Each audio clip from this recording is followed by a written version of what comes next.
people that impacted you most? So, I thought about who I would talk about today, and it was a little humbling just to see how long the list was, as far as friends or close teammates that I've lost since 9/11. So I wanted to focus on a few individuals. I mean, I could probably take up hours of time talking about all the different guys.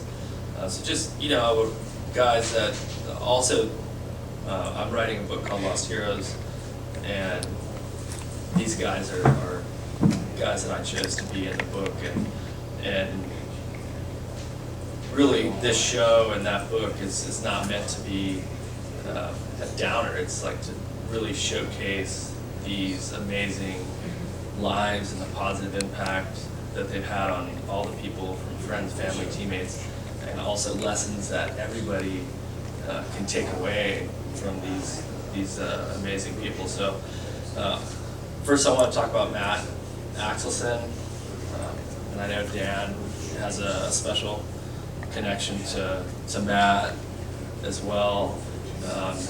I first met Matt when him and another SEAL,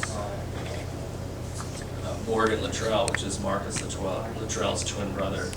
A lot of people don't know Marcus and Morgan are identical twins, and they have their own personalities, but Matt and Morgan came through and were my personal students. We have a mentor program, and when I was a sniper instructor, we would assign students directly to the instructors to make sure that these guys, the instructors had ownership over the guys. And I just remember Matt being this very quiet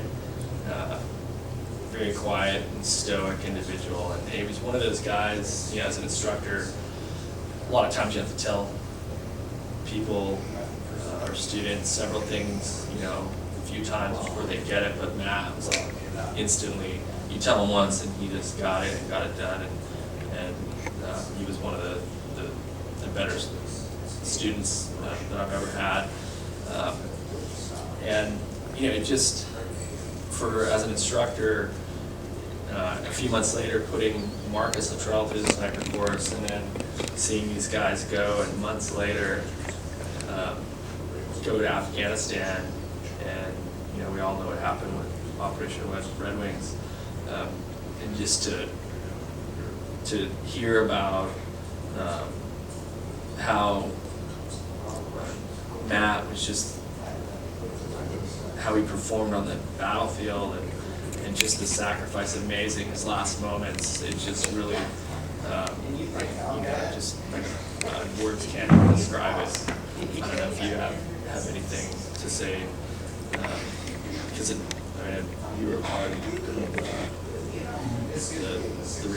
of the body recovery. Can you talk a little bit about what happened, just in case some of the background isn't really obvious? Yeah, so there's a 4-man reconnaissance team that went out in Afghanistan in 2005, and they ended up getting what we call a soft compromise, where it's not necessarily what we call hard compromise would be you have enemy contact and there's a firefight that would ensue. Soft compromise is more of, in this case, they ran across a shepherd and his son, and that led to them releasing these guys, and a large Taliban force overwhelming 4 guys, and a firefight ensued, and literally the book Lone Survivor is just that. Marcus was the only survivor, and literally watched his friends and close teammates one by one, and I think almost all except Michael Murphy, these guys were dying in his arms. Marcus was also a medic. It's an amazing story. I would encourage anybody to go read the book Lone Survivor if they haven't. And I just remember reading about Matt and also Marcus's comments about their time and training with me and how important it was. But Matt literally had half his head blown off, and he was still returning fire and just fought valiantly to his death. And it's just You know, it's the way probably we would all want to go out as warriors.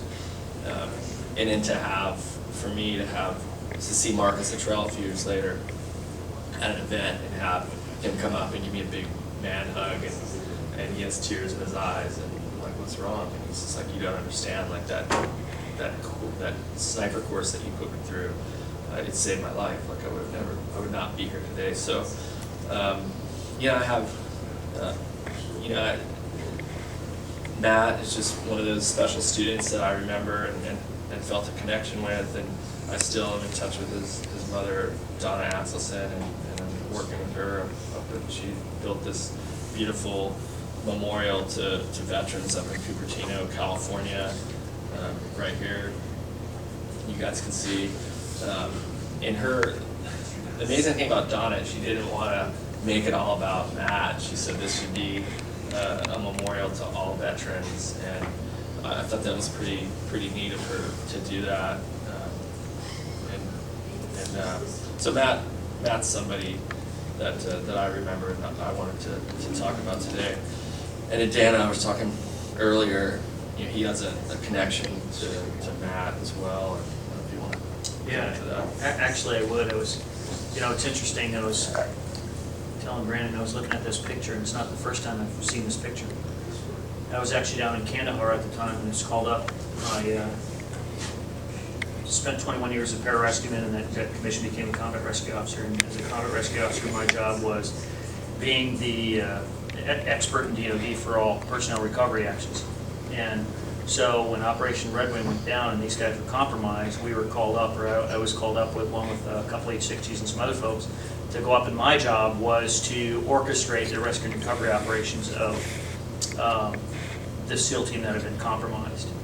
And it's interesting, and there's some details I obviously can't get into, but part of the original process was to learn about Michael Murphy, Daniel Dietz, and Matt Axelson, and of course Marcus Luttrell, and kind of figure out who they were, the kind of person they were, not only as an individual but as a group, and the kinds of equipment and those kinds of things that they would carry, because we wanted to try to figure out if they were separated and acting alone as individuals at some point in time, what would be their most likely course of action.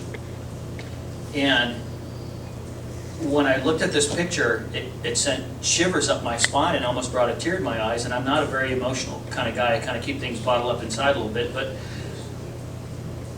although I didn't know who he was, I know who he was, if you know what I mean.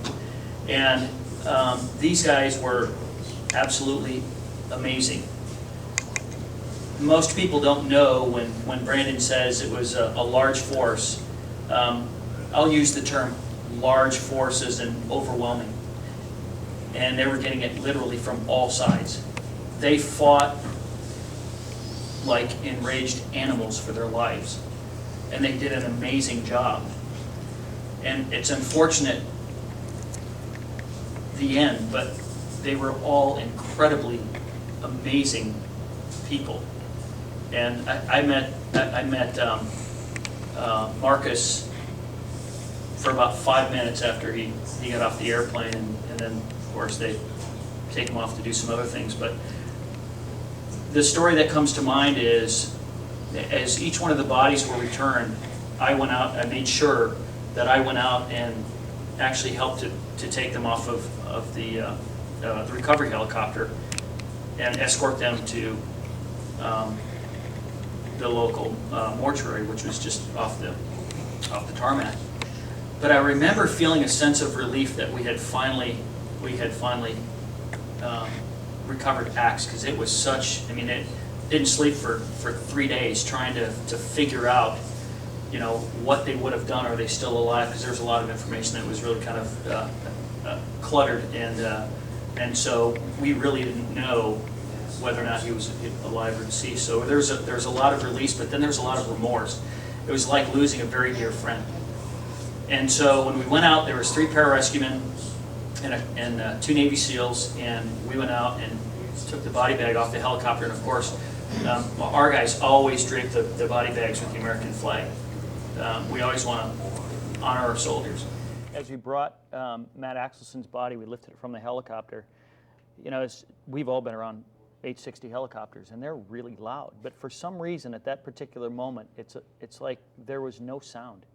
It was really very surreal, and it was in the evening time. Actually, it was at nighttime, pretty late in the evening. And on the tarmac, there was only a couple lights. And so you'd have these little triangle patterns of where the light would be shining, and then it's just shadow. Well, unbeknownst to us, in the shadows was a line of people. And so, you know, we thought we were the only ones out there transporting Axe's body to the morgue. And unbeknownst to us, as we moved along and that triangular light pattern started to shift, we'd get the silhouette of people standing in a line, and as we approached them, they would proudly stand at attention and they would salute, and it was almost like it was the best salute anybody could ever come up with. Better than what you did in basic training and all that kind of stuff, but it was one of patriotism and honor for the deceased. And I will never forget that it was all the way through, and it was about 100 yards or so from the helicopter to where the morgue was, and all of these people in a row that we couldn't see, but yet it's eerily silent. And it was almost like, you know, in my mind, and I keep replaying kind of the video, it was almost like the world had stopped for those few moments to pay honor to our fallen. And to the end of a mission and a proud group of guys who, as we would say in the community, they did the deed and they did it right. So, you know, that's my connection to Marcus Luttrell, Michael Murphy, Daniel Dietz, and Matthew Axelson. All stand-up, honorable guys, and I'll never forget them as long as I live. And if I could share this moment with everybody, I would love to do so, because I think it's touched my heart and it's changed my life. So